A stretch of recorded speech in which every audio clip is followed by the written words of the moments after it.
Hi, welcome back to this week's On the Run with Coach Nick. I'm Coach Nick. So this week I want to talk about probably one of the most important things you'll ever need for running, shoes. It sounds simple, it sounds silly. Of course I need shoes, but getting the right shoe is probably the most important. And just going to the store, going to Kohl's or going somewhere and just buying that $30 pair of clearance running shoes and thinking, it'll be fine. It's farthest from the truth. You need to have a good shoe. Just like bowling. You can bowl without bowling shoes, but does it make it better with bowling shoes? Absolutely. So with that being said, I'm going to show you what I personally wear is the Brooks Ghost. So here they are. So this is the Brooks Ghost. This is the 15th version of this shoe. Brooks changes this every year with very subtle changes. This year it seemed like they went back to a little bit of a wider toe box, but the most important thing to take away from this is the insert that comes with it. The standard insert here, will not typically accommodate most of the runners that are out there. You will need to get a 3D scan, a proper fitment from either a Fleet Feet or another reputable shoe store, and I'll show you what that looks like. So after that 3D scan, they will find the proper insert for you. As you can see, this one has a little bit of some heel height to it. It does have a little bit of a curvature for arches. This will be the closest thing you can get to a custom insert. They will cut this to size for your shoe, and based off of that 3D rendering, this will be the proper support that you can get from your shoe or for your shoe.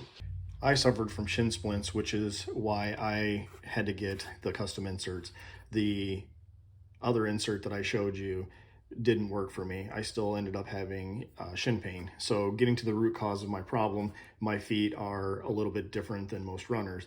So the custom insert I got cost me about $400, $200 each, and will last you for about 1,000 to 1,500 miles. When I got this and I put it in my shoes, I ran probably 2 runs and my shin pain was completely gone. So again, it's going to depend on your feet, how they're measured, and what, if you have any ailments for you or any kind of issues that is going to cause you to need to get something like this.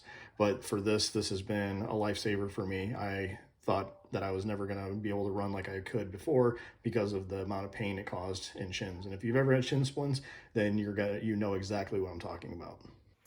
So let me just say, if you're a new runner and you're watching this video, I applaud you for starting your running journey. But the purpose of this video is to kind of help educate you that you just don't get that bargain shoe to start running. We want to make sure that when you start this running process and this running journey that you're starting on, that you stay injury-free, or at least try to make every attempt to stay injury-free. Now, that's not to say that you will get, that bargain pair of shoes and get injured your first run. I'm not saying that, but the likelihood of you getting injured decreases significantly with having a proper shoe and being fitted correctly. So minimizing that chance of that injury. It'll just be easier for recovery, easier for soreness from starting to run. It's well worth it to spend those few extra bucks to go to, like I said, a Fleet Feet or something, to make sure that you get fitted properly, to start your running journey. So if you have any questions, put them down below. Again, Coach Nick here, and have a great week.